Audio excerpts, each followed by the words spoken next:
Rear Admiral Rupak Barua, DG AQA Sri Sanjay Chawla, CMDs of DPSUs, senior officers, head of the industry associations, young entrepreneurs, friends from media, ladies and gentlemen. जिस समय secretary defence production welcome speech दे रहे थे तो उन्होंने आभार व्यक्त किया कि मैं इस कार्यक्रम में आप सबके बीच उपस्थित हूं।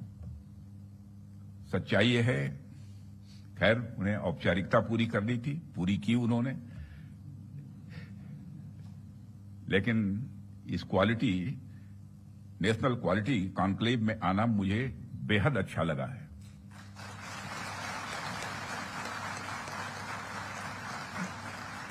वैसे ऑर्डिनरी कॉन्क्लेव में तो हम लोग जाते रहते हैं, तो क्वालिटी कॉन्क्लेव में आने में क्या आपत्ति हो सकती है।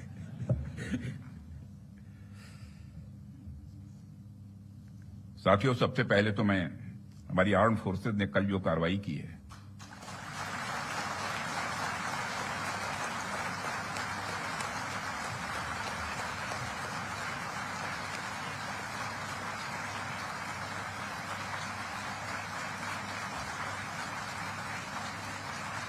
और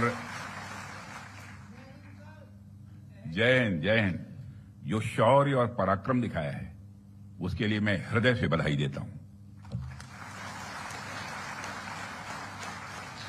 पाकिस्तान और पीओके में जिस तरह से हमारी आर्म्ड फोर्सेज ने टेरर कैंप्स को नेस्त नाबूद किया है, वो हम सबके लिए एक गौरव का विषय है।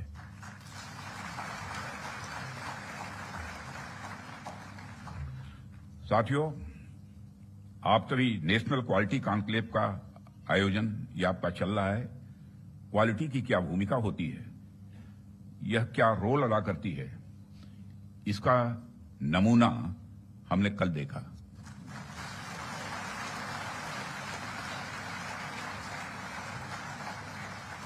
जिस प्रेसिजन के साथ यानी जिस सटीकता के साथ ऑपरेशन सिंदूर एग्जीक्यूट किया गया, वह अनइमेजिनेबल है, बहुत ही सराहनीय है। इसमें 9 टेररिस्ट कैंप्स तबाह हुए और अच्छी खासी संख्या में आतंकी मारे गए। जिस तरह से इस ऑपरेशन को किसी भी इनोसेंट को नुकसान पहुंचाए बिना मिनिमम कोलेटरल डैमेज के साथ अंजाम दिया गया, वह इसलिए संभव हो पाया क्योंकि हमारे formidable and professionally trained armed forces के पास इक्विपमेंट भी हाई क्वालिटी के थे। ऐसे में इस क्वालिटी कॉन्क्लेव को मैं बड़े महत्वपूर्ण कॉन्क्लेव के रूप में देखता हूं। मैं इस आयोजन के लिए डिपार्टमेंट ऑफ डिफेंस प्रोडक्शन और इनके secretary defence production Shri Sanjeev Kumar को भी हार्दिक बधाई देता हूं और क्वालिटी एश्योरेंस ऑर्गेनाइजेशंस को भी मैं बधाई देता हूं। साथियों, अभी मैं इस कॉन्क्लेव की थीम देख रहा था, fast tracking of quality assurance through integrated approach and technology enabled processes. आपकी यह थीम मुझे बेहद अच्छी ही नहीं लगी, बल्कि दिलचस्प भी लगी, इंटरेस्टिंग लगी। वैसी भी पूरी दुनिया में इसमें बड़ी तेजी से डिसरप्टिव चेंजेस हो रहे हैं और खासकर डिफेंस सेक्टर में तो लगातार नए ट्रांसफॉर्मेशंस ये देखने को मिल रहे हैं। ऐसे में क्वालिटी असेसमेंट को फास्ट ट्रैक करना न सिर्फ रेलेवेंट है, बल्कि मैं समझता हूं यह समय की मांग है। उन चेंजेस को देखते हुए यह थीम अपने आप में बहुत ही रेलेवेंट हो जाती है। इतनी इंटरेस्टिंग और रेलेवेंट थीम रखने के लिए भी मैं आप सबको बधाई देता हूं। साथियों, अक्सर मुझे आर्म्ड फोर्सेस के अलग अलग कार्यक्रमों में प्रायः जाने का अवसर मिलता है। रिसर्च एंड डेवलपमेंट ऑर्गेनाइजेशंस के इवेंट्स में जाने का भी अवसर मिलता रहता है। प्राइवेट सेक्टर द्वारा आयोजित कार्यक्रमों में भी मैं प्रायः जाता ही रहता हूं, परंतु आज का यह जो मंच है, यह अपने आप में बड़ा अलग है और एक विशिष्ट मंच है। मैं ये देख रहा हूं यहां कई सारे लोग हैं जो अलग अलग फील्ड्स में महारत जिन्होंने हासिल की है, महारथी बैठे हैं यहां। इसलिए मुझे लगता है कि आज की हमारी बातचीत भी कई मायनों में विशेष होने वाली है। साथियों, इस क्वालिटी कॉन्क्लेव की महत्ता और आवश्यकता पर तो मैं आगे चर्चा करूंगा ही, परंतु पहले मैं आपको कुछ ऐसे बिंदुओं से, कुछ ऐसे पॉइंट से अवगत कराना चाहूंगा जो हमारी सरकार की प्रायोरिटीज से जुड़े हुए हैं। 2014 में माननीय प्रधानमंत्री जी के नेतृत्व में हमारी सरकार आने के बाद प्रधानमंत्री जी ने हमें एक अत्यंत महत्वपूर्ण सूत्र प्रदान किया। उन्होंने शुरुआत में ही डिफेंस प्रोडक्शन सेक्टर के एम्पावरमेंट पर विशेष बल दिया। उन्होंने जो सूत्र दिया उसके पीछे की फिलॉसफी थी डिफेंस सॉवरेंटी। डिफेंस सॉवरेंटी का मतलब कि जब तक कोई देश अपनी डिफेंस नीड्स में कैपेबल तथा सेल्फ रिलायंट नहीं होता, तब तक उसकी आजादी पूरी तरह से नहीं मानी जा सकती। जब तक हम अपनी सुरक्षा के लिए इंपोर्ट पर डिपेंडेंट रहेंगे, तब तक कहीं न कहीं हमारी आत्मशक्ति में अधूरापन रहेगा ही।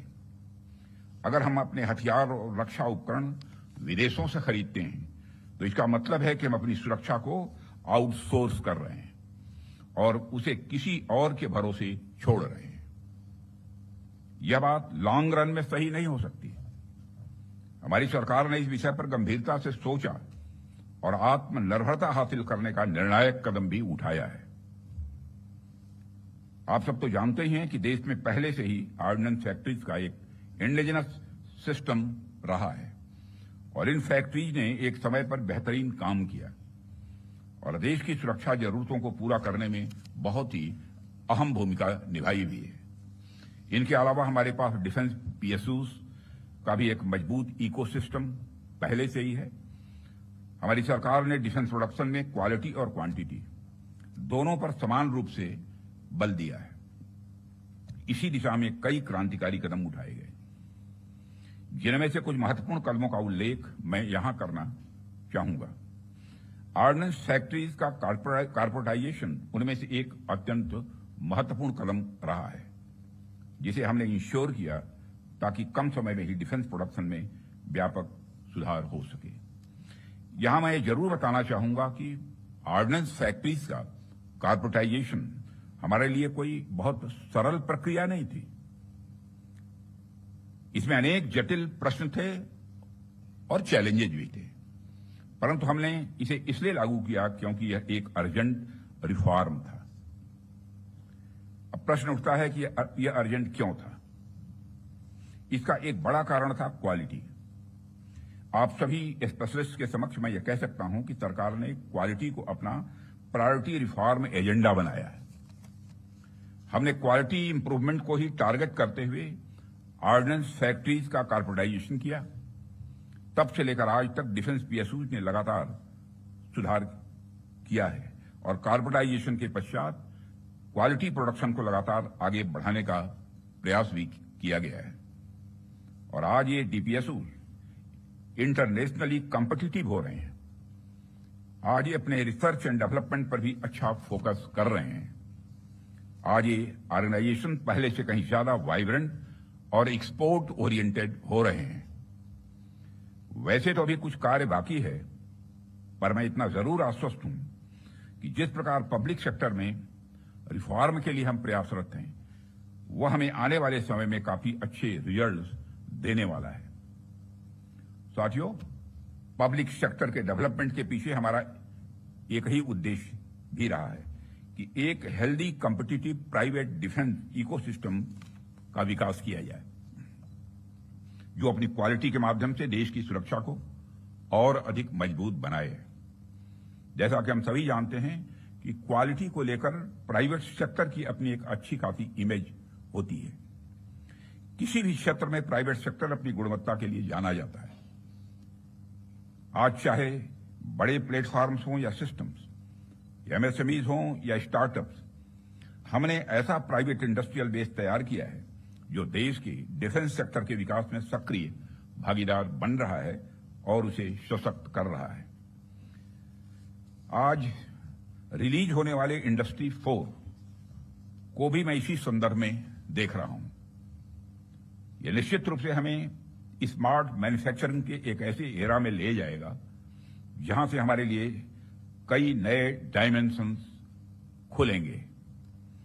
इसी तरह जो दूसरे मैनुअल्स आज रिलीज हो रहे हैं जो एमओयू साइन हुए हैं, उनको भी मैं इसी कंटेक्स्ट में देखता हूं। यह सभी प्रयास केवल सरकार के प्रयास नहीं है, बल्कि आप सभी का मिला जुला प्रयास इसमें शामिल है, इसीलिए यह संभव हो पा रहा है।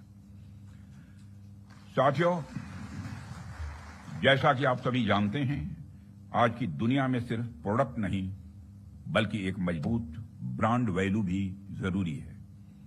जब मार्केट में असिमेट्रिक इंफॉर्मेशन फैली होती है, तब कंज्यूमर भ्रमित हो जाता है, कंफ्यूज हो जाता है। ऐसे में वही ब्रांड सफल होता है जो कंसिस्टेंट क्वालिटी और रिलायबिलिटी का भरोसा देता है। और यही कारण है कि हमें इंडियन डिफेंस इंडस्ट्री को एक स्ट्रांग और ट्रस्टेड ब्रांड बनाना ही होगा। इस संदर्भ में आज मैं आपसे एक महत्वपूर्ण अपील करने के लिए आप सबके बीच खड़ा हुआ हूं। यह अपील है एक मजबूत वर्ल्ड लीडिंग और state of the art brand India का निर्माण।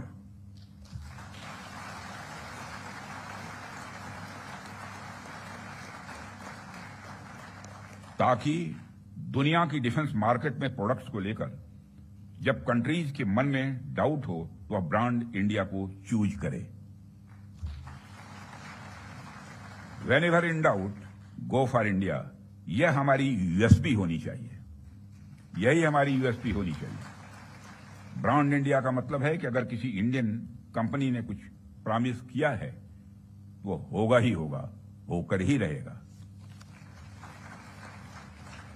किसी प्रोडक्ट की भला फला रेंज तक मारक क्षमता है तो होगा ही होगा, यह भरोसा होना चाहिए। उससे नीचे का तो कोई सवाल ही खड़ा ही नहीं होता। किसी प्रोडक्ट की फला टेम्परेचर तक में काम करने की कैपेसिटी है तो होगी ही होगी, उससे नीचे का तो कोई प्रश्न ही नहीं खड़ा होता। यह होना चाहिए हमारा क्वालिटी एश्योरेंस और ब्रांड इंडिया का भरोसा। और जब हम ऐसा कर पाने में सफल होंगे, तभी इंटरनेशनल बायर्स हमें एक ट्रस्टेड सप्लायर के रूप में देखेंगे और कहेंगे, don't go for doubt, go for India.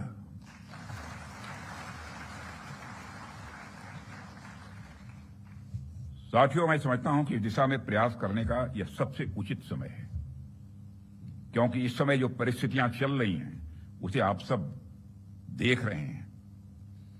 हमारे रीजन में ही आज जो स्थितियां उत्पन्न हो रही हैं उससे आप सभी अवगत ही नहीं हैं, बल्कि अच्छी तरह परिचित हैं। हमने हमेशा एक रिस्पॉन्सिबल नेशन होने का रोल बड़े संयम से निभाया है, सदैव निभाया है। हम लगातार इस बात के पक्ष कर रहे हैं कि समस्याओं का समाधान बातचीत के जरिए से हो, परंतु इसका अर्थ यह नहीं है कि हमारी सहनशीलता का कोई नाजायज फायदा उठाए। यदि कहीं कोई हमारे इस संयम का फायदा उठाने की कोशिश करता है तो उसे कल की तरह ही क्वालिटी कार्रवाई का सामना करने के लिए भी पूरी तरह से तैयार रहना होगा।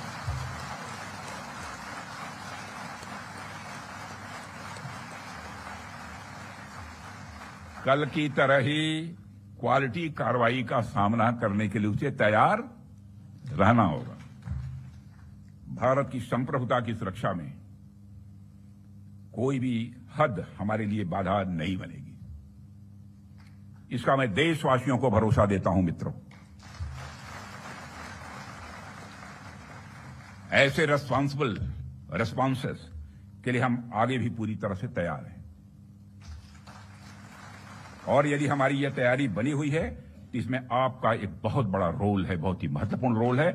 इसके लिए मैं आप सबको बधाई देना चाहता हूं, आप सबकी मैं सराहना करता हूं।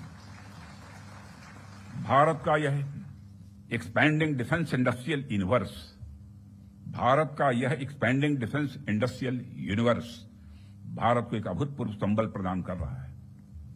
और इसी प्रकार अगर हम आज के ग्लोबल सिनेरियो पर नजर डालें तो ग्लोबल ऑर्डर में हमें बड़े बड़े चेंजेस देखने को मिल रहे हैं।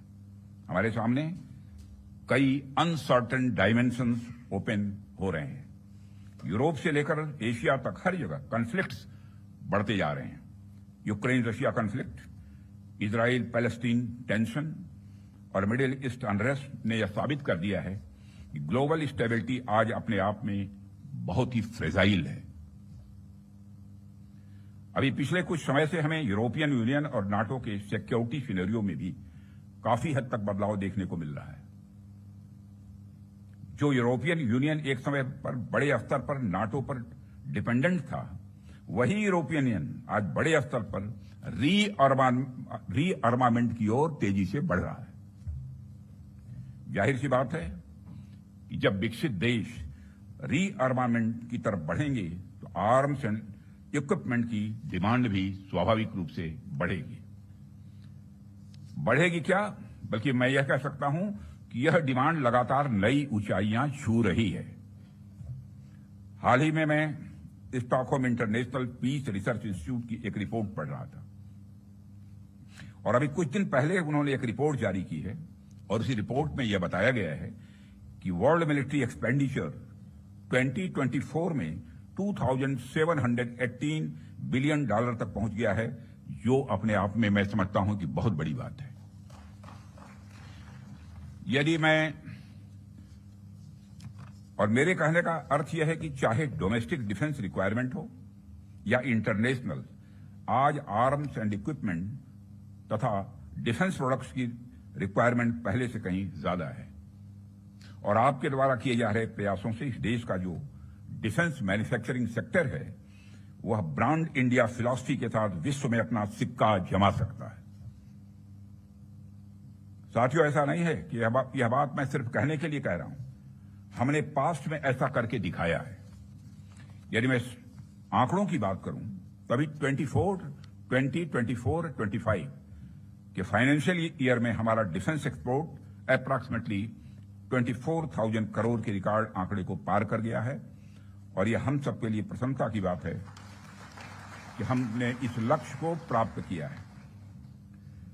लेकिन हमें यहां पर रुकना नहीं है, हमारा लक्ष्य इससे कहीं अधिक बड़ा है और हमने निर्धारित किया है कि 2029 तक डिफेंस एक्सपोर्ट को कि इस आंकड़े को बढ़ाकर हमको 50,000 करोड़ तक ले जाना है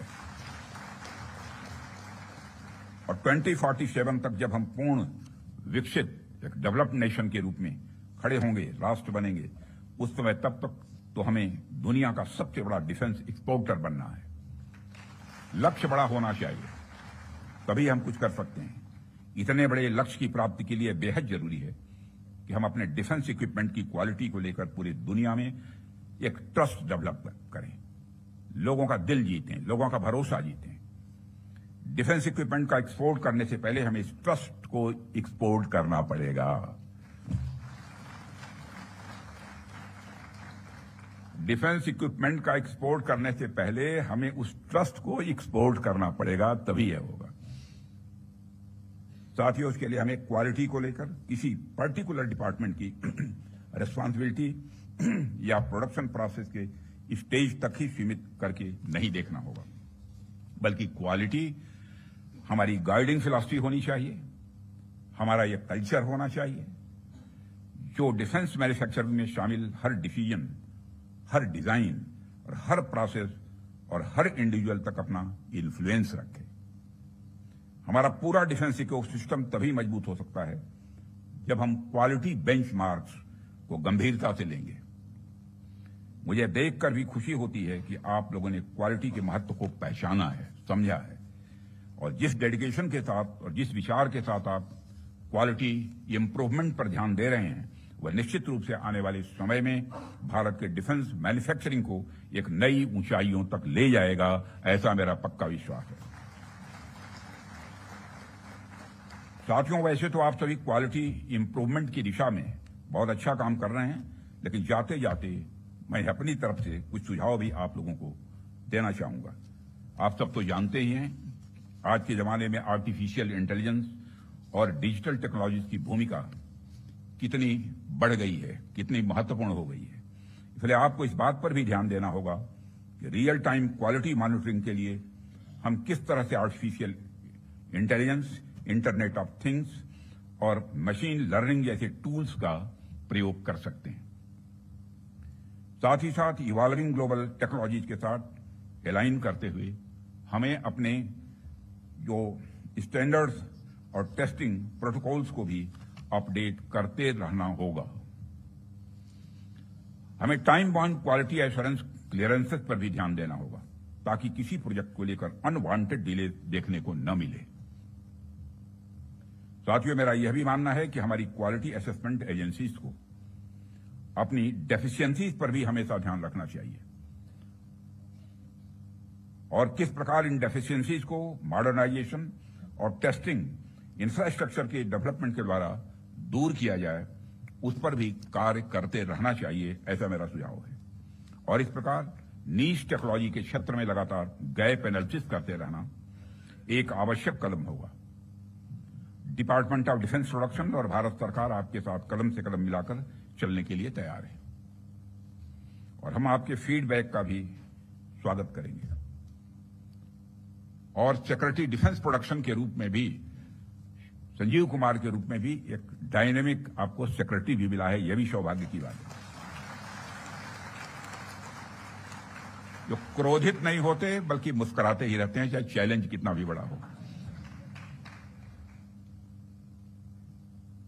और साथियों, हम आपके फीडबैक का भी स्वागत करेंगे। मुझे पूरा विश्वास है कि हम सब मिलकर क्वालिटी असेसमेंट और क्वालिटी एश्योरेंस के आपके प्रयासों को और गति प्रदान करेंगे। मुझे इस बात का भी पूरा विश्वास है, जब हम सब मिलकर प्रयास करेंगे तो निश्चित रूप से भारत ग्लोबल डिफेंस मार्केट के की प्लेयर के रूप में इमर्ज होकर ही रहेगा। यही आज की हमारी कॉन्क्लेव के थीम की प्रासंगिकता है। मैं आप सभी का आभार व्यक्त करता हूं कि आपने इतने रेलेवेंट टॉपिक पर इस कॉन्क्लेव का आयोजन किया। इस इनिशिएटिव्स के लिए आप सभी बधाई के पात्र हैं और इस कॉन्क्लेव की सफलता के लिए मैं हार्दिक शुभकामनाएं देते हुए अपना निवेदन समाप्त करता हूं।